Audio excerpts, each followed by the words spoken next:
మన చుట్టూ ఉన్నవాళ్ళు మంచి వాళ్ళ, చెడ్డ వాళ్ళ అర్థం చేసుకోవడానికి ఒక చిన్న ఎగ్జాంపుల్ చెప్తాను. మనకి స్వీట్ అంటే చాలా ఇష్టం ఉంటది కదా చాలామందికి.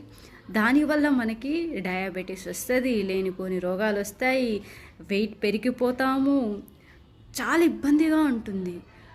ఆ స్వీటు కొద్దిగా తిన్నా కూడా తినాలి తినాలని క్రేవింగ్ ఎక్కువ ఉంటుంది. అదే వేపాకు చూడండి, వేపాకు పేరు వింటేనే దాని స్మెల్ చూస్తేనే భరించలేని చిరాకు, అసహ్యం, వన్ టైప్ ఆఫ్ ఎక్స్ప్రెషన్ వస్తుంది ప్రతి ఒక్కరి ఫేస్లో. కానీ అది మన బాడీకి చాలా చాలా యాంటీబయాటిక్ని ఇస్తుంది. మన ఒంట్లో ఉండే రోగాలన్నింటినీ నయం చేస్తుంది. దాన్ని మనం ఇష్టపడం.